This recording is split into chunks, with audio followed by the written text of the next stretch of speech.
Olá, meu amigo e minha amiga. É muito bom ter a sua companhia no programa Teólogos. Aqui nós estudamos a palavra de Deus com tempo, com calma e com profundidade. Queremos que você conheça bem a Escritura, mas também nós queremos que você esteja preparado cada vez melhor para fazer a vontade do Pai Celestial. Se você deseja aprofundar seus conhecimentos bíblicos, eu tenho uma sugestão importante para você. Pode anotar? O site biblia.com.br. Você vai encontrar estudos bíblicos de diversos temas e você poderá fazer o pedido a Novo Tempo de outros materiais. Tomou nota? biblia.com.br. As informações que aparecem na sua tela dão conta das redes sociais da nossa programação. Você pode conferir os nossos temas e algumas curiosidades relacionadas ao programa Teólogos.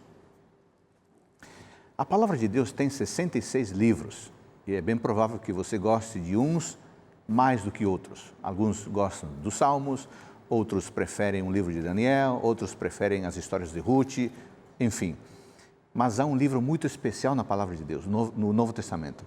É o Evangelho de João, um livro muito especial, escrito pelo discípulo amado. Qual o significado do Evangelho de João? E qual a sua importância e a sua riqueza teológica para os nossos dias? É disso que vamos tratar no programa de hoje. Está começando Teólogos.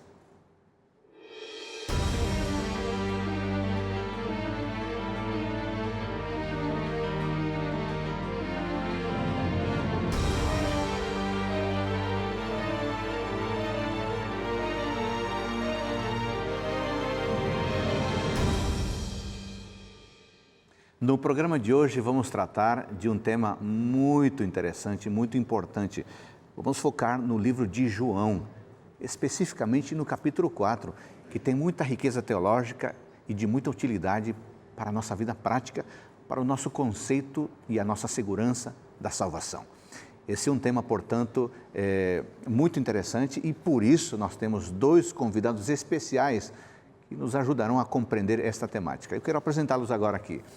Pastor, professor Wanderson Domingues, muito obrigado por você estar conosco, tirar um tempo para vir aqui. Você é pastor em qual região de São Paulo? Pastor, é um prazer estar aqui nesse programa novamente para falar do meu livro predileto da Bíblia. Amo toda a Bíblia. Quer dizer que João é o seu livro predileto? Mas o Evangelho de João, eu tenho me demorado muito, por muitos anos, na leitura deste Evangelho em toda a sua riqueza.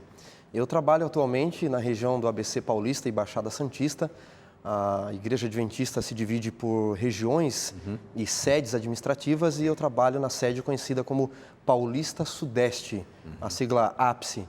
Quero mandar um abraço para os meus administradores, pastor Oliveiros, pastor Jorge Mário, pastor Robson, que me permitiram estar aqui também e têm nos ajudado muito no trabalho.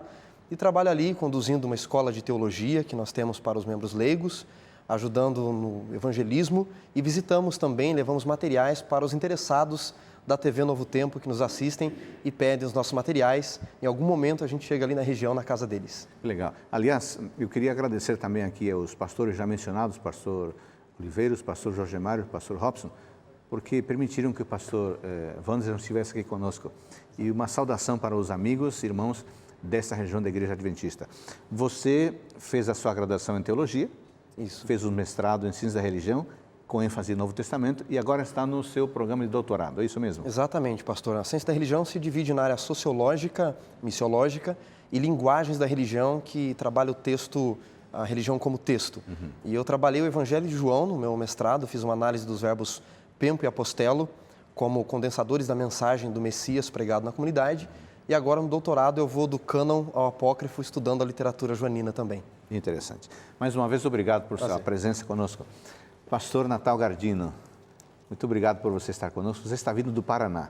Que região da Igreja Adventista é a qual você trabalha? Ali é a Associação Norte Paranaense da Igreja Adventista. Vamos mandar uma saudação para eles? Sim, eu quero mandar um abraço então para os nossos líderes ali, o pastor Montano, o pastor Chagas, o pastor Newton, cada um dos que estão ali trabalhando para que o Evangelho seja pregado naquele lugar.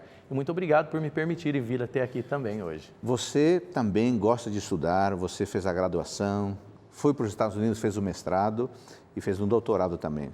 qual é a sua área de interesse na pesquisa bíblica? A minha área de interesse é o Novo Testamento, especialmente o Apocalipse. Eu também gosto muito do Apocalipse, gosto dos evangelhos sinóticos. Então, João é algo que eu vou também hoje aprender mais com o nosso amigo especialista. E depois, no doutorado, eu fiz uma especialização em como trabalhar com mentes pós-modernas, para que a gente possa atraí-los também para Jesus. Legal, muito obrigado aos dois pastores, professores, aliás, os dois tiveram e têm experiência de ensino, não é isso mesmo? Exato. Muito bem. Pastor Wanderson, vamos começar aqui então com a nossa temática de hoje, o Evangelho de João e a sua riqueza teológica. Por que é importante, vamos começar com algo mais amplo, por que é importante estudarmos os evangelhos? Aliás, o pastor Natal falou sinóticos, é possível que o nosso amigo, alguém não saiba, né? Vamos explicar primeiro essa divisão? Muito bem. Nós temos 4 evangelhos no cânon bíblico, tem que explicar cânon também, não é? Naquilo que nós consideramos ao longo da história da igreja como o livro sagrado, e Deus guiou a inspiração desses livros. Nos 66 livros nós temos 4 evangelhos. 3 deles, Mateus, Marcos e Lucas, são chamados de evangelhos sinóticos. É uma expressão grega que significa olhar do mesmo ângulo, olhar do mesmo prisma. Eles narram a história de Cristo, lógico, com suas nuances particulares, mas de uma forma bem próxima um do outro. Já o Evangelho de João, ele não faz parte desses 3 sinóticos porque ele olha de um outro ângulo, ele não utiliza as mesmas palavras, as mesmas referências, os mesmos textos e quase nenhum dos episódios são similares. Então, é um evangelho olhado de um ângulo totalmente diferente. Agora, nós temos 4 evangelhos. Por que são necessários 4? E como o contexto de cada um enriquece a compreensão da pessoa de Cristo? Bem, hoje nós abrimos a Bíblia em papel de seda com capítulos e versículos divididos e nos dá a impressão a alguns que o profeta recebeu as palavras e foi escrevendo no seu escritório, muito bem aconchegante. Não foi isso que Escrever aconteceu. não era fácil e nem barato. E também hoje, através de e-mail, redes sociais, nós conseguimos passar informações de maneira muito rápida e muito fácil. Também não era tão simples assim, embora o Império Romano ajudasse na locomoção e envio de mensagens, era muito caro se escrever. Então, uma comunidade se reunia num determinado local, numa determinada localidade, uma outra em outra localidade, e haviam grupos específicos que enfrentavam problemas mais específicos e tinham uma cultura mais específica. Cada evangelho foi escrito e direcionado a um público mais específico. Veja, por serem inspirados, eles são universais para todas as épocas e para todos os tempos. Mas o público primário de cada evangelho ele tinha as suas questões locais e momentâneas. Rapidamente, Marcos, que foi o primeiro evangelho a ser escrito, ele foi escrito mais para um público romano. Por isso Jesus de Marcos é mais poderoso, é para um público poderoso. Mateus, ele foi escrito para um público mais judaico, por isso Jesus é apresentado numa especificidade judaica muito forte, ele é o novo Moisés dentro do Evangelho de Mateus. Você vê similaridades entre Jesus e Moisés. Os dois tiveram um nascimento miraculoso, os dois foram perseguidos na infância, os dois se esconderam no Egito, os dois vão para o deserto, os dois começam no monte, os dois são resgatadores do povo, os dois morrem e ressuscitam. Então, para Mateus, o público é judaico. Lucas é escrito para os gentios. É um público rejeitado, não é nem romano poderoso e nem judaico a raça eleita. Então é onde Jesus é mais humano. E João foi escrito para apresentar um Jesus para a nova raça, os cristãos. Então vamos repetir. Marcos, na ordem, Mateus, Lucas e João. Marcos para a raça eleita. Para a raça poderosa. Mateus para a raça eleita. Lucas para a raça rejeitada. João para a nova raça. Muito interessante, né? Será que o nosso amigo conseguiu tomar nota aí disso? Isso é interessante. Será, pastor? Isso dá um outro sentido à leitura da Bíblia, né? Exatamente. Vamos repetir mais uma vez. Vamos lá. Na ordem que eles foram escritos, Isso. não na ordem que estão na Bíblia. Isso. Marcos, Mateus, Lucas e João. Isso. Marcos para o público judaico. Marcos para o público romano, Mateus para o público judaico, Lucas para um público gentil pagão e João para os cristãos. Portanto, Marcos para a raça poderosa, Mateus para a raça eleita, os judeus, Lucas para a raça rejeitada, os gentios, e João para a nova raça, os cristãos. Toda vez que nós temos uma estrutura, uma moldura, fica mais fácil compreender, né? Compreender a leitura. Pastor Natal, rapidamente aqui, ainda em questões gerais, nós sabemos que houve outros livros na época da literatura bíblica, de muitos autores, mas nós temos apenas 66 aqui na Bíblia Sagrada. É provável que alguma pessoa que está nos assistindo queira saber que critério foi usado para poder selecionar, né? Ou que critério fez parte do cânon, a palavra que foi usada aqui. Vamos dizer, contar para o nosso amigo, em poucas palavras, foi desta forma que chegaram a juntar os 66 livros da Bíblia. No Velho Testamento, eles já tinham os profetas que foram aceitos pelo povo de Deus como livros inspirados, mesmo quando os profetas foram rejeitados, né, como Jeremias. Aí depois o povo reconhece um profeta depois que ele morreu e guarda os livros. Para o Velho Testamento não houve muita dificuldade. O último livro do Velho Testamento foi Malaquias, no cânon, né, nosso, no período cronológico foi Malaquias. Depois alguns escreveram algumas coisas nesse período de 400 anos de Malaquias até Jesus, mas que não eram considerados livros inspirados por Deus. Eram livros considerados como leitura, mas a igreja nunca considerou como livros inspirados. Agora, o Novo Testamento, eles consideraram aqueles que tiveram uma experiência apostólica, né? Alguns não acompanharam Jesus como discípulos, como Lucas, por exemplo, mas ele teve uma experiência com o apóstolo Paulo. Marcos também teve uma experiência junto com o apóstolo Paulo, apesar de não ter estado junto com Jesus. Então, a igreja teve que considerar os apóstolos ou esses que tiveram experiência apostólica para colocar como livros canônicos. E tem um outro detalhe, né, pastor? Alguns dizem assim, o cânon bíblico, quem decidiu que era inspirado no Novo Testamento ou não foi o Constantino, o imperador que oficializou o cristianismo como religião oficial do Império Romano. Primeiro, Constantino era um analfabeto teológico, não entendia nada. Mas ele foi guiado por Eusébio de Cesareia, que era um adulador dele. Também não. O que a igreja fez foi, naquela época, reconhecer o que já havia sido ou vinha sendo utilizado ao longo dos tempos. Por exemplo, na segunda carta de Pedro... Segunda Pedro, vamos lá. No capítulo 3, os próprios apóstolos reconheciam os escritos uns dos outros como inspirados, eles como profetas. Segunda Pedro, capítulo 3, a partir do versículo 14, mas eu vou me deter, vou ler a partir do verso 14, diz assim, Pedro, por esta razão, amados, esperando estas coisas, empenhai-vos para serem achados por ele em paz, sem mácula e irrepreensíveis, e tende por salvação a longanimidade do nosso Senhor, como igualmente o nosso amado irmão Paulo vos escreveu, segundo a sabedoria que lhe foi dada. Ao falar acerca desses assuntos, como costuma de fato fazer em todas as suas epístolas, nas quais há certas coisas difíceis de entender, que os ignorantes e instáveis deturpam, como deturpam as demais escrituras. Notem, quando Pedro coloca as epístolas de Paulo, as cartas de Paulo, como demais escrituras, ele está colocando os escritos de Paulo em pé de igualdade com o Antigo Testamento. Então não é Constantino que diz que os escritos de Paulo foram inspirados?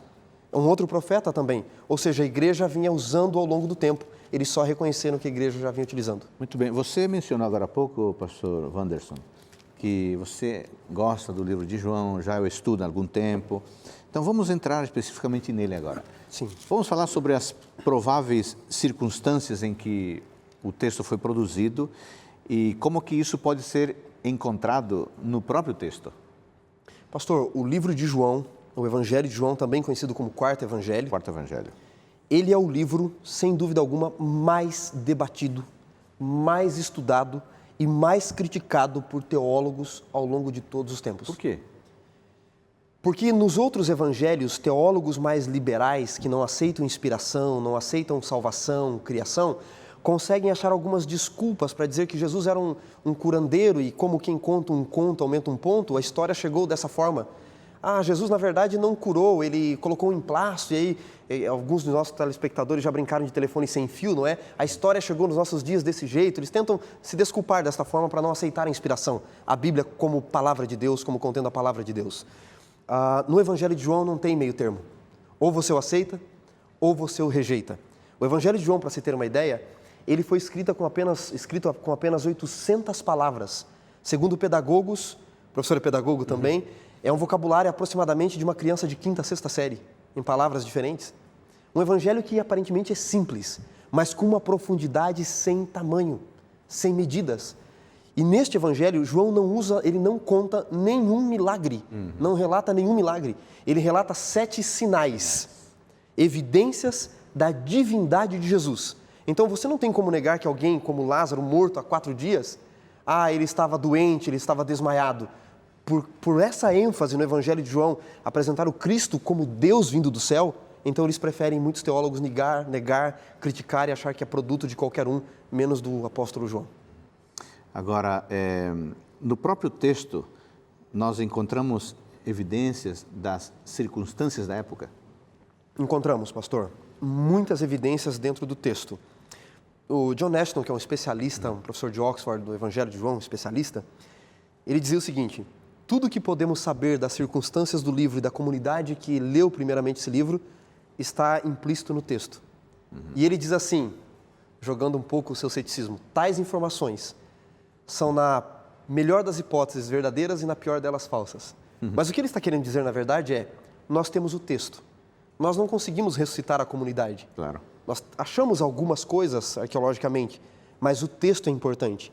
E há evidências dentro do texto para mostrar que esta comunidade, alguns deles estavam passando por uma crise quanto à crença em Jesus como Messias, conflitos de diversos grupos internos ali, dentro da comunidade tinham diversos grupos, alguns deles achavam que João Batista era o Messias, eles estavam sendo expulsos da sinagoga naquele momento, enfrentando a expulsão da sinagoga, o cristianismo estava se desvencilhando do judaísmo, e tudo isso fervilhando dentro da comunidade.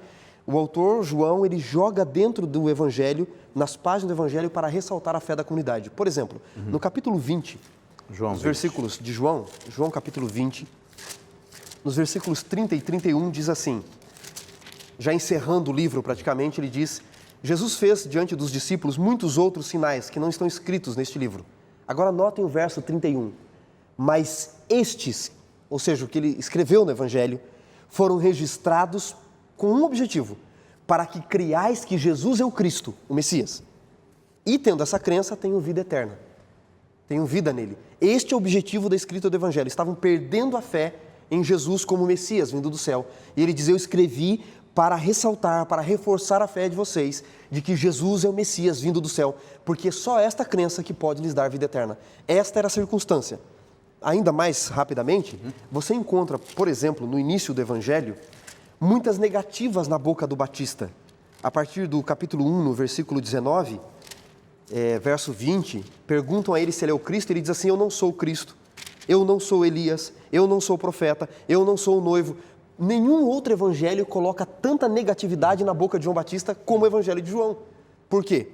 Provavelmente um grupo dentro da comunidade de João, da igreja que ele se reunia, por assim dizer, estava dizendo: não, o Messias não era Jesus, o Messias era João Batista. Quando ele escreve, ele diz: não, o próprio João disse que ele não era o Messias. Muito bem, muito interessante essa informação. Eu tenho duas perguntas a partir do verso 30 e 31 do capítulo 20, mas eu vou fazê-las no próximo bloco, porque vão requerer um pouquinho de explicação e um pouquinho mais de tempo. Estamos tratando do Evangelho de João e falamos da circunstância da composição. A seguir, nós vamos falar sobre a singularidade deste Evangelho e como ele é importante para a compreensão e experiência da salvação.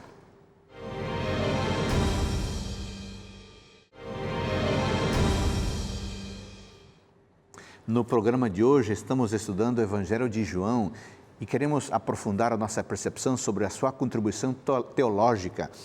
É empolgante você ler o Evangelho de João, realmente. Pastor Wanderson, você leu no primeiro bloco, João 20, 30 e 31. Tem duas perguntas que eu quero fazer a vocês. A primeira, eu vou começar contigo. Diz aqui, verso 30, na verdade, fez Jesus diante dos discípulos muitos outros sinais. Por que sinais e não milagres? Pastor, eu até mencionei que ele não relata milagres, não é? É. O que o nosso amigo espectador tem que entender, a diferença básica entre sinais e milagres no Evangelho de João é a seguinte: todo sinal é um milagre, mas nem todo milagre é um sinal. É um sinal. Sinal do quê? Da divindade, da presença de Deus. Jesus falou em Mateus capítulo 7 que no último dia muitos diriam que fizeram milagres em nome dele, e ele vai dizer: não vos conheço. Ou seja, algo sobrenatural, você seguir uma crença porque ali tem algo sobrenatural, necessariamente, segundo a Bíblia, não é a presença, não é uma certeza da presença da divindade de Deus, porque o inimigo também tem poder para realizar coisas. Então, o que João relata aqui é um milagre, mas é mais do que um milagre, porque todo sinal é um milagre, mas nem todo milagre é um sinal do quê? Da presença e do poder de Deus ali. E ele começa o Evangelho, por exemplo, falando com esse reforço sobre os sinais, no capítulo 2, no verso 11, diz assim, ó: com com o milagre de Caná, deu Jesus princípio aos seus sinais e seus discípulos creram nele. No capítulo 4, no versículo 46, no diálogo com o menino doente, o pai do menino doente, Jesus diz assim no capítulo 4, versículo 48, ele diz, se porventura não verdes sinais e prodígios não crereis, e no capítulo 6, verso 2 diz, seguiam numerosa multidão porque tinham visto os sinais. E por último, capítulo 7, o versículo 31 diz assim, a multidão dizia, quando vier o Cristo, se não for ele, quando vier o Cristo, fará porventura maiores sinais, porque na cultura judaica se reconheceria o verdadeiro Cristo pelos sinais que ele faria. Muito interessante. Agora, pastor Natal, e o verso 31 do capítulo 20 diz que esses sinais foram registrados para que creiais que Jesus Cristo é o Cristo, o Filho de Deus. Por que essa insistência joanina na divindade de Jesus? Havia algum contexto na época que justificasse?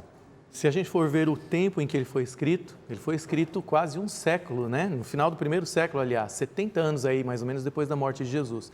Antes dele, Pedro já mostra que haviam pessoas duvidando da segunda geração, a terceira geração de cristãos. Pedro fala que as pessoas estavam dizendo assim, cadê a promessa da sua vinda? Será mesmo e tal? E João escreveu uns 30 anos depois de Pedro, quando diz que já a segunda geração já estava começando a ter dúvidas. Então, João está tentando mostrar, provar que Jesus é o Messias prometido, mais do que Messias, que ele é divino. E a maneira como ele começa o livro é fantástica. No princípio era o Logos é a palavra, não é? É a razão, que eles estavam começando a desenvolver uma ideia de divindade, mas ele aplica a Jesus de uma maneira bíblica, que o gnosticismo não tinha começado ainda, né? A ideia dos gnósticos, de um Deus inferior e tal, mas estava começando a ter ideias estranhas de Cristo. Então ele tenta trazer no chão, na Bíblia, e mostrar que Jesus é eterno, que ele é o Messias, e o verso 14, né? Capítulo 1, verso 14, e o verbo, que era pré-existente, se fez carne e se tornou um de nós. Eu acho que não tem nenhum outro livro que prova tanto a divindade de Jesus como João, não é verdade? Aliás, pastor Wanderson, essa abordagem do quarto evangelho é singular, né?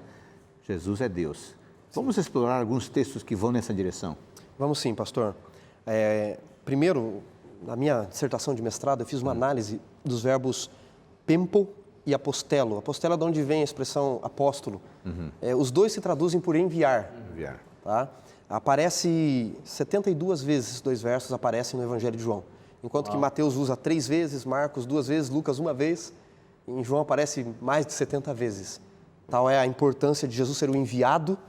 Só que eu fiz uma análise e eu mostrei na minha dissertação que todas as vezes que se fala da origem, quem te enviou, de onde você vem, a expressão é Ho pater pempsas me, o pai que me enviou, a expressão pempo.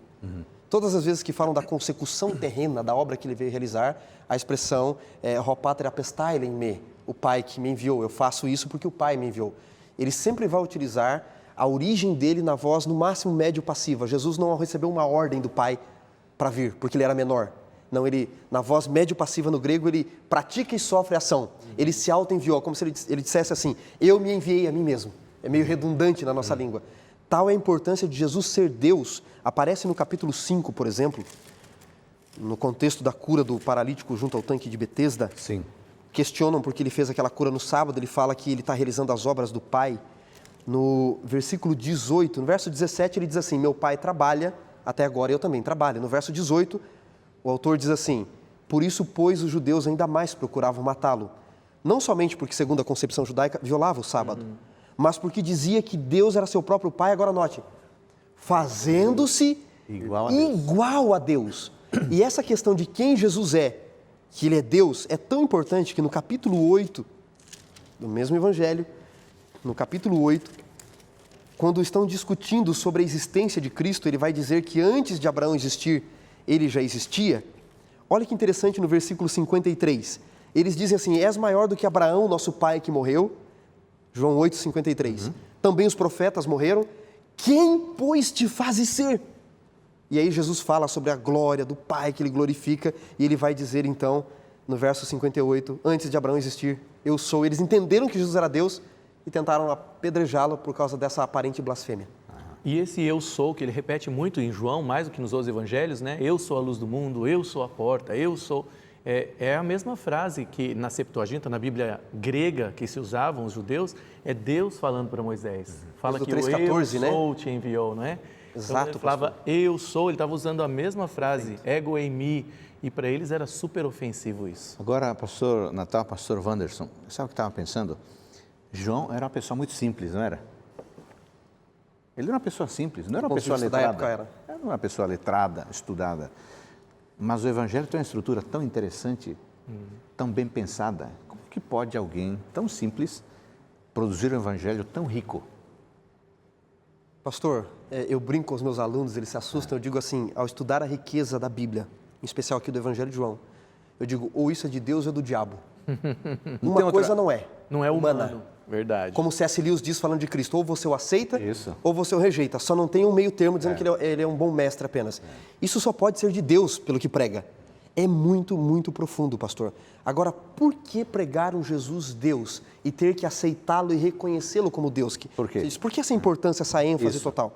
No Evangelho de João, primariamente, por favor, nosso amigo espectador, preste muita atenção no que eu vou dizer, não estou mencionando nenhuma heresia teológica aqui. Note bem o que eu vou falar. No Evangelho de João, a salvação não tem que ver com a cruz. Se o programa acabar agora, pastor, eu estou com problemas. Não, vamos continuar. Tem que concluir. Salvação não tem que ver com cruz no Evangelho. João é o evangelista que menos tempo dedica à cruz. 4 versos contados. Enquanto que Mateus, 1,5 capítulo, Lucas, 1 capítulo. Por que João não dá importância primária à cruz? A cruz ocorreu, deveria ocorrer a morte de Cristo em si, né? Deveria ocorrer. Porque na cruz Jesus alcança o direito de nos salvar, paga o preço para nos dar a graça, que é o presente. Mas desde pequeno, pastor Natal deve ter aprendido isso dos seus pais, a gente não aceita presente de estranho. E se o inimigo colocou o caráter de Deus em xeque e nos assustou quanto ao caráter de Deus, era estranho, ele pode nos oferecer um presente, mas se o caráter é estranho, que presente é esse? Você não aceita, você não quer aceitar. Então olha como incisivamente, enfaticamente, ele diz o que é salvação no 4º evangelho, no Evangelho de João. Capítulo 17, verso 3. Jesus falando, João 17, verso 3. O que é a salvação, né? E a vida eterna, diz ele, é esta. Veja como é uma declaração taxativa. Cruz? Ele diz não, que te conheçam, a ti. O único Deus verdadeiro, e a Jesus a quem enviaste. Por que é tão importante conhecer Deus e conhecer Jesus? Porque antes de aceitar um presente, eu tenho que entender quem Ele é, um Deus de amor. E aí ele diz no capítulo 14 a Filipe, quem vê a mim, vê o Pai. Vê ao Pai. Por isso ele pode dizer, eu sou o caminho, a verdade e a vida, João 14,6. Ninguém vem ao Pai senão por mim. Se eu não aceitá-lo como Deus vindo do céu, não existe vida eterna. Esse é o Evangelho de João. Interessante. Agora, no capítulo 1, no verso 1, no princípio era o Verbo, e o Verbo estava com Deus, e o Verbo era Deus. Não tem nada disso, não tem nada que, como uma outra Bíblia sugere, né? Era um Deus. Alguns tentam fazer isso, né, pastor? Não funciona, né? Não funciona pelo seguinte, pastor, é um desconhecimento da gramática grega. Embora, infelizmente eu não estou com a minha Bíblia em grego aqui, mas quando aparece a expressão ali, renarque, kairologos, né, no princípio era o verbo, e aí ele diz que o verbo estava com o teos, então aparece o artigo definido ro teos e no logos não aparece, só aparece kairologos. Então eles dizem, aliás, e o logos, kairologos, era um Deus, porque não aparece a expressão depois do logos, ro teu, eles dizem que se tivesse o ro, que é um artigo definido no grego, para dizer era o Deus, era Deus, então está indefinido. Só que na gramática grega, como diz que o verbo já é definido, o adjetivo do que ele era já não precisa de artigo definido, porque já está remetendo a quem ele é. Então é um desconhecimento da gramática grega. Gramática, exatamente. E as palavras são colocadas de tal forma que não há como ter equívoco ali. Deus era um verbo, o verbo era Deus. Entendeu? Ele deixa bem claro, esse verbo que ele mencionou no começo, que já existia, ele era divino, ele era Deus, não era um Deus. Senão não poderia tudo ser feito por meio dele, como o texto continua. Exatamente. Só Deus é Criador. Foi feito por meio dele. Quando tentam colocar o verbo como um Deus, é porque realmente estão tentando forçar o texto para diminuir a divindade de Jesus. Agora, e em João capítulo 10, versículo 30, Jesus Cristo dizendo, aquilo que meu Pai me deu é maior do que tudo, e da mão do Pai ninguém pode arrebatar. Eu e o Pai somos um. Alguma dúvida da divindade de Cristo? A partir daqui, ele está se igualando, está usurpando o lugar de Deus? Ele está se igualando ao Pai em caráter, em poder, mas ele vai se submeter ao Pai para dizer que o Pai, no contexto da encarnação, é maior do que ele. No Evangelho de João você encontra ele dizendo que o Pai é maior do que ele e dizendo que ele e o Pai são iguais. E dizendo que ele existe antes de Abraão. Então, ou você rasga as páginas da Bíblia porque se contradiz, ou você entende que ele está falando do aspecto da encarnação, onde ele é menor, mas que na origem ele e o Pai não têm diferença nenhuma. E alguns perguntam assim, pastor, mas pai não vem antes de filho? Se Deus é o pai dele e ele é o filho de Deus, o pai não teria que vir primeiro? Claro. Então, vamos entrar em alguns aspectos cristológicos aqui e trinitarianos. Nós só precisamos entender uma coisa básica. Existem duas palavras no grego para filho. Tateknon, filho gerado, geralmente, e ruios. Ruios não é filho gerado, é igual em caráter. Em João 8,44, Jesus diz assim para os fariseus, vós tendes por pai o diabo. Você não entende que o diabo se casou e os fariseus nasceram de um casamento? É óbvio que não. Você entende que era o caráter. Assim, quando Jesus diz que Deus também é seu pai, é igual em caráter. Simples assim. Não está sugerindo que ele foi gerado. Exatamente, não é gerado. Quando chama de o filho unigênito, em João 3,16, por exemplo, o filho único, nós temos que lembrar que em Hebreus 11,17, se não me falha, Isaac também é colocado como filho unigênito de Abraão. Embora não seja. Mas ele não era, porque Ismael já existia e ele teve com Quetura outros filhos depois também, Isbaque, Suá, Midian, entre outros.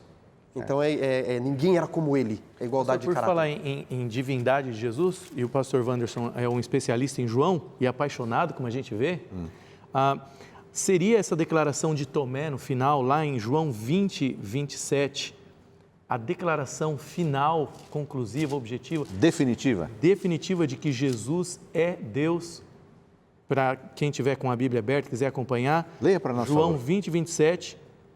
E logo Jesus disse a Tomé, põe aqui o dedo e vê as minhas mãos. Chega também a mão e põe-na no meu lado. Não sejas incrédulo, mas crente. Aí Tomé fala no 28, respondeu-lhe Tomé, Senhor meu e Deus meu. Reconheceu que Jesus era Senhor e Deus. E no verso 29, Jesus mostra que queria que todos crescem. Porque me viste e creste, bem-aventurados os que não viram e creram que Jesus é Senhor e Deus. Seria essa a declaração conclusiva? Pensando no contexto de comunidades cristãs, cristianismos que existiam, alguns poderiam tentar achar a visão de Maria melhor, de Pedro melhor, de João melhor. Desde o capítulo 20 ocorre algo muito interessante. Maria vai à sepultura, viu e creu. Aí Pedro e João correm à sepultura e o texto diz que João entrou e viu, e depois João parou a porta, viu ali a entrada da sepultura e viu e creu, e Pedro entrou e viu e creu, e depois Tomé, quando Jesus diz, porque me viste e creste, e o João está fazendo um jogo de palavras, porque o ver de Maria é a palavra blepo, ver, como nós estamos vendo aqui. O ver de João, ele usa a palavra roral. Olha só. E no ver de Pedro, ele usa a palavra teorel, de teoria. Então ele está questionando o tipo de crença. Tem gente hoje que diz assim, eu só vou acreditar em Jesus se eu tocar, se eu ver. Quando Jesus diz para Tomé, porque me viste, blepo, creste, como Maria ou Pedro, aliás, ele usa o teorel de Pedro, mais bem-aventurado, diz aqueles que não viram, e aí ele usa o ver de João, não precisaram entrar para crer, e creram, ele está dizendo assim, você tem que ver como João também, sabe, João nem precisou entrar na sepultura, nem me viu na sepultura e já acreditou. Muitos hoje dizem, só vou acreditar em Jesus, só vou me entregar a Jesus se ele aparecer fisicamente para mim. Bom, segundo o Evangelho de João, você tem que crer como João, não é ver para crer, é crer para ver. Isso faz toda a diferença, né? Toda a diferença. Agora, foi mencionado aqui, especificamente a partir do capítulo 17, versículo 3, vou lê-lo aqui novamente, já foi lido, a vida eterna é esta, que te conheça a ti, único Deus verdadeiro. Foi mencionado especialmente a partir de João 17, 3, a vida eterna é esta, que te conheçam a ti, único Deus verdadeiro, essa insistência da apresentação de Jesus como aquele que é Deus e, consequentemente, como aquele que dá a vida eterna. Podemos encontrar essa verdade ao longo do texto bíblico? O Jesus que dá, que gera, oferece a vida eterna? Podemos, pastor. Eu vou dar dois exemplos. Primeiro, acho que vamos ter que nos deter nesse bloco. No capítulo 13, no verso 36, Jesus acabara de oficiar a Santa Ceia, está num diálogo com os discípulos, especificamente com Pedro. Pedro pergunta assim, Senhor, para onde vais? E Jesus responde assim, Pedro, para onde eu vou, você não pode me seguir agora, mais tarde me seguirás. E aí Pedro diz, por que eu não posso te seguir agora? Por ti eu daria a minha própria vida. E Jesus diz, darias a vida por mim, Simão? Em verdade te digo que esta noite não cantará o galo sem que 3 vezes você me negue. Pedro, quando ouve essas palavras, ele fica triste. Veja como a salvação ocorre agora na vida de Pedro. Observando a tristeza de Pedro, no mesmo diálogo, porque o capítulo parece mudar o diálogo, mas não é, no capítulo 14, Jesus diz assim, Pedro, não se entristeça, não se turbe o seu coração. É para os discípulos, mas especificamente para Pedro. Aí ele sai do cenáculo no final do capítulo 14, verso 31. E não vamos continuar com esse raciocínio? No Continuamos bloco? depois, então. Vimos até aqui que a riqueza de João é impressionante. Apresenta Jesus como Messias, mas o Messias Deus. E vamos agora explorar como que esse Messias nos pode oferecer a vida eterna, algo que você e eu queremos. Voltamos num instante.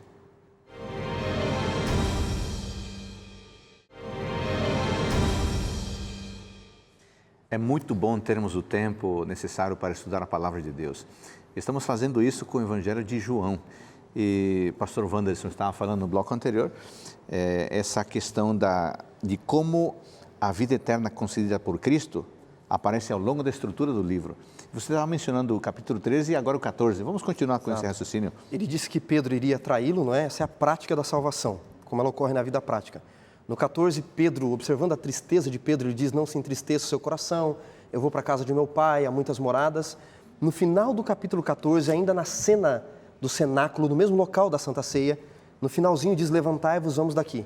Eles estão indo para o jardim do Getsemane, no Monte das Oliveiras. E no capítulo 15, passando pelo Vale do Cedron, onde naquela época, segundo especialistas, havia uma plantação de uvas, ele observa as uvas e quer dar uma lição aos discípulos e a Pedro.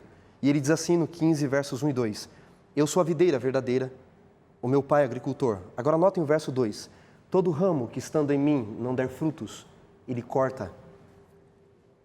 Pastor Adolfo, esta expressão não faz sentido com o contexto do Cristo Salvador do Evangelho. Porque se essas palavras foram dirigidas a Pedro e aos discípulos, ele diz a Pedro, você vai me trair, não vai dar nenhum bom fruto. Vou te cortar. E eu vou te cortar, Pedro. A expressão cortar aqui, segundo especialistas em João, e o texto grego apresenta, é a expressão rairo. Nos melhores dicionários de grego, inclusive o dicionário de Johannes Bauer, que é o melhor que tem, na minha opinião, rairo aparece como 4 opções de tradução. Erguer, levantar, subir, pode ser anabaino também subir, mas traduzem por subir. E cortar é sempre a última possibilidade de tradução. Não é que Ferreira de Almeida traduziu errado. Pode ser traduzido por cortar. Mas no contexto? No contexto não seria a melhor palavra. Traduzir não é um negócio fácil. Não é. É muito difícil. Ele fez uma excelente tradução, quero deixar isso claro. Mas aqui a palavra rairo, se entendida por erguer ou levantar, faz mais sentido. Exato. Por quê? Quando uma videira, o vinicultor percebe que muitos ramos não estão dando frutos porque não pega a luz do sol... O que ele faz? Eu trabalhei na roça há muito tempo, até os meus 20 anos. Então você levanta e sustenta, amarra. Ela pega a luz do sol e dá frutos. O Evangelho de Jesus, dentro das páginas do Evangelho de João, o Cristo de João, do Evangelho de João, não é o Cristo que corta você que não está dando frutos. É o Cristo que levanta. O que ele fez com Pedro? Naquela noite Pedro traiu, Pedro o negou. Mas quando, segundo o Evangelho de Marcos, no capítulo 16, verso 7, Maria vai ao túmulo, tem um recado de Jesus. Vá, diga aos discípulos e a Pedro. Porque se o recado é só aos discípulos, Pedro pensaria, eu não sou mais seu discípulo. E depois em Lucas, no contexto dos discípulos no caminho de Emaús, diz que Jesus apareceu sozinho, só para Quefas. 40 dias depois da ressurreição, em Atos 2, Pedro está em pé, pregando um poderoso sermão que converte quase 5.000 pessoas. Porque quando nós estamos em Jesus, diz o texto, permaneçam em mim, e não damos fruto, ele não corta. Ele levanta. Ele nos levanta. Esse é o Evangelho na prática. Impressionante. Ô, pastor Natal, você é pastor de 5 igrejas, você falou, 5 igrejas. Se você tem uma pessoa que cometeu uma falha, você como pastor enviado por Deus, você vai e corta o sujeito ou você prefere conduzi-lo num processo para reerguê-lo? Nós temos que fazer isso, conduzi-lo num processo. Nós vemos até isso em Coríntios, né? Em 1 Coríntios, Paulo fala de um irmão que pecou muito, fala que ele tinha que ser disciplinado, mas aí na segunda epístola aos Coríntios ele fala assim, ó, vocês estão desprezando ele vai ser consumido pela tristeza, habilitem ele de novo, isso está em Coríntios. a não ser que o membro mostre que ele não quer seguir, ele não quer mais ir por esse caminho, aí tem que cortar, não é? Mas o objetivo da igreja é sempre levantar, erguer a pessoa. Viu, pastor Natan? E o verso 6 diz assim, ó, se alguém não permanecer, ou seja, não quer permanecer, Exatamente. esse será lançado fora. Então, quem é cortado é quem não dá fruto ou quem não permanece? Quem não Quem permanece. não quer permanecer. Muito bom. Aliás, Quem não dá fruto, ele a levanta. palavra permanece aqui aparece 13, 14 vezes, né? Expressão meno no grego. É. E como permanecer? No capítulo 6 ele diz, bebendo do meu sangue e comendo a minha carne. É a comunhão com a palavra. Muito bem. Então, nós temos que nos aproximar de Cristo, mas permanecer nele, né? Permanecer nele. Permanecer nele. Agora, pastor Wanderson, pastor Natal, há um capítulo especial aqui, todos são especiais, mas até você estava mencionando que o capítulo 4 é objeto da sua pesquisa, Da né? minha pesquisa. Podemos encontrar esse processo todo de salvação, vida eterna, no capítulo 4? Pastor, é impressionante o que contém no 4. Eu vou sintetizar ao máximo aqui. O Evangelho de João foi escrito, portanto, com um propósito. Que criais que Jesus é o Cristo e crendo tenham vida nele. Isso. E ele começa a mostrar as rejeições que Jesus sofreu e que provavelmente os leitores do Evangelho estão sofrendo. Então, no capítulo 1, ele diz no verso 11 e no verso 12, veio para os seus, E os seus não receberam? os judeus não receberam. O Evangelho de João não é antissemita, tá, pastor? É importante deixar isso claro. Mas ele é anti-judaico no sentido da representação dos líderes. Para Natanael, no capítulo 1 ainda, ele diz eis um verdadeiro israelita, não um verdadeiro judeu, em quem não há dolo. Então, ele não é antissemita, mas ele está contra a posição dos líderes judaicos que rejeitaram Cristo. Então, no 1 ele diz, veio para os seus não o aceitaram. Mas todos que o aceitaram, lhes deu o poder de serem feitos filhos de Deus, a saber, os que creem em seu nome, que não nasceram da carne, nem do sangue, mas da vontade. Uma vez que os seus o rejeitam no 1, onde é que Jesus realiza o primeiro milagre da sua vida, do seu ministério? Em Fora. Caná da Galileia. Galileia era considerada terra de gentil. E quando ele realiza, ele transforma a água no puro suco da vinha, tirado das talhas. As talhas eram usadas para purificação. Se era uma festa, eu imagino o judeu chegando e dizendo ao servo, cadê as talhas para eu me purificar? Não tem mais água, é longe buscar água. Mas o que aconteceu com a água? Jesus transformou a vida da água para o vinho, literalmente. Ou você entra para participar da festa, porque tradições humanas não salvam. Vou ficar fora da festa. Tem toda uma mensagem ali. No 3, Nicodemos, o representante do judaísmo, procura à noite e o nega. Não o aceita naquele momento. Não. Mas no 4, que é o nosso foco aqui, uma samaritana, uma mulher, o aceita à luz do dia. Imediatamente. Imediatamente. Agora, como ocorre a salvação através desse Cristo na vida dela? O capítulo 4, eu vou resumir, pastor, ele começa especialmente a partir do versículo 7, Jesus para ali no verso 6 junto à fonte de Jacó, e no verso 7 Jesus diz, dá-me de beber. Depois ela diz, como sendo tu judeu, peço de beber a mim, que sou mulher samaritana. Ele diz, se você conhecesse quem eu sou, lhe pediria, lhe daria água da vida. Ela diz, me dá dessa água para que eu não precise mais ir buscar. Ele diz, chama teu marido. Ela diz, não tem. Ele diz, você teve 5, o 6º não é seu. Tem toda uma discussão. Mas 2 aspectos eu gostaria de ressaltar aqui nesse texto, que é importante para a minha e para a sua salvação, você que está nos assistindo. Primeiro aspecto, à medida que ela aceita a revelação progressiva de Cristo, de quem Jesus é, a salvação acontece. Por quê? Quando ela vê Jesus, Jesus é um estranho, parado junto ao poço. Quando ele abre a boca, ele deixa de ser um estranho e passa a ser um judeu odiado. Como sendo tu judeu, diz ela, pedes de beber a mim. Depois, quando ele oferece a água da vida, ela acha que Jesus é menor do que Jacó. Acaso é maior do que Jacó, nosso pai? Quando ele fala da vida dela, ele deixa de ser menor do que Jacó e passa a ser um profeta, um simples profeta. Não o profeta, mas um profeta. Depois ele passa a ser o Messias dos judeus, ela diz, depois eu sei que o Cristo há de vir. E no verso 42 ele passa a ser o Salvador do mundo inteiro. Perceberam? Ele é um estranho, um judeu odiado, menor do que Jacó, um profeta, ele é o Messias dos judeus e termina o verso 42 com o povo declarando, ele é o Soter tu cosmum, uma expressão digna a César na época. César era recebido dessa forma nas cidades. Está dizendo que Jesus é o verdadeiro rei. Então, à medida que Jesus se revela, é progressivo, e ela aceita essa revelação, o que acontece? A salvação aparece ou ocorre na vida dela e de todo o povo. Por isso, conhecer do capítulo 17 é importante. Mas não é autossalvação, autoconhecimento, gnosticismo. É salvação que vem do alto. Não há autoconhecimento, mas o conhecimento que vem do alto, que ele nos dá.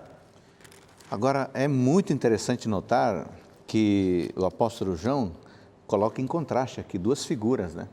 A figura de um homem, no capítulo 3, com um nome, e a figura de uma mulher, no capítulo 4, sem um nome, né? Exato. Quer dizer, um homem e uma mulher, alguém conhecido, alguém desconhecido, um homem que tem um status social, status religioso, uma mulher que não tem status social e muito menos religioso. Como é que João consegue jogar com esses exemplos, né, para alguém que demora a aceitá-lo, alguém que o aceita e já sai fazendo o trabalho missionário? Primeira missionária que a gente conhece. O que João está querendo dizer ao mostrar que uma pessoa estranha, aparentemente de um coração duro, aceita o Evangelho? O que João está querendo dizer com isso? Por que quem deveria aceitá-lo demora 3 anos e quem aparentemente seria duro, imediatamente atende o chamado da salvação? João resume na vida da samaritana que não é os que são nascidos da carne que são filhos de Deus. Não existe pedigree religioso. Talvez alguém esteja nos assistindo, pastor, e não tem família nenhuma que crê em Deus, que não crê em nada, é o único cristão da sua casa e pensa assim, eu não tenho um histórico religioso, como pode Deus me abençoar, me ajudar? Para Deus não conta pedigree religioso, não conta o nosso sangue que nascemos, mas o sangue de Cristo. Agora, João trabalha com arquétipos literários, que a gente chama, né? Imaginários presentes, o homem, a mulher, um bem exaltado na sociedade, outro não. E, na minha opinião, ele está trabalhando um contexto imaginário do Antigo Testamento muito presente na mente dos judeus e dos samaritanos, que liam o Pentateuco. Por quê, pastor? Note, esse é o segundo aspecto da riqueza desse texto. No Antigo Testamento, os principais e mais famosos casamentos aconteceram junto a um poço. Em Gênesis 24, Gênesis 29 e Êxodo 2, ocorreram o casamento de Isaac e Rebeca, Jacó e Raquel, Moisés e Zípora. E como é o arquétipo, a estrutura literária descrita? É assim, um homem sai da sua terra, portanto ele é um estranho naquela terra, ele para junto a um poço, ele tem sede, vê uma moça daquela terra, ele pede, dá-me de beber a mim, aos meus animais, ela aceita lhe dar a água, ele faz o pedido de casamento, ela vai até o seu povo, seus familiares, eles vêm até ele e o pedido de casamento é aceito. Assim foi Isaac e Rebeca. Embora Eliezer fosse buscar. Jacó e Raquel. Jacó e Raquel. As muitas letras fazem delirar. Jacó e Raquel. Ele está fugindo de Esaú. E ele é um estranho junto à terra, ele para junto a um poço, tem uma moça daquela terra, ele está com sede, ele pede a água, tem uma briga pela água, ela aceita lhe dar a água, ele faz o pedido de casamento, ela vai até seu povo, Labão vem até Jacó e é feito o pedido e aceita-se o casamento. Moisés e Zípora, ele está fugindo de Faraó, ele é um estranho na terra, o arquétipo é o mesmo. Olhem como se descreve Jesus e a samaritana. Ele é um estranho na terra, ele não é samaritano, ele para junto a um poço, ele tem sede, dá-me de beber. Vem uma moça daquela terra, ela aceita lhe dar água porque o texto diz que ela deixou o pote. Ele faz o pedido de casamento para ela, ele pede ela em casamento. Ela vai até seu povo vem até ele pede em casamento e o casamento se realiza. No versículo, pastor, no versículo 9, quando a mulher diz assim, como sendo tu judeu, pedes de beber a mim, a expressão grega aqui é paraimu. Só que paraimu rege o caso genitivo, que traz uma ideia de lugar, de saída. Então, a melhor tradução é, como sendo tu judeu, paraimu, pedes de beber junto de mim, comigo. Ela achou que Jesus pediu ela em casamento. Por quê? Porque casamento acontecia junto ao poço. E por que Jesus é ambíguo na sua frase? É óbvio que Jesus não quer realizar o casamento como a gente conhece. Porque casamento na Bíblia é salvação. É um dia que para os noivos é o Yom Kippur, é o dia da expiação.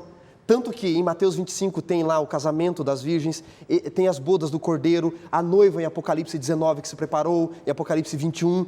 Casamento é símbolo de salvação. Então, quando ele faz uma frase, ele constrói uma frase pedindo ela em casamento, ele está querendo realizar as bodas do cordeiro, a salvação. E quando é que o casamento ocorre? Quando ela e todo o povo dizem, você é o verdadeiro Soter tu Cosmu, o verdadeiro Salvador do mundo. Ela entende que Jesus quer ficar com ela. E Jesus está querendo ficar o quê? Morando na vida dela, no coração dela e de todo aquele povo. Ele quer realizar as bodas do Cordeiro. E só mais um último detalhe nesse aspecto. Quando nós procuramos alguém para namorar, noivar ou casar, e o judeu também fazia, tinha que procurar o melhor. Dentro do nosso aspecto hoje, a gente procura o melhor. Jesus, quando vai realizar as bodas, o casamento do Cordeiro, quem ele procura? O pior.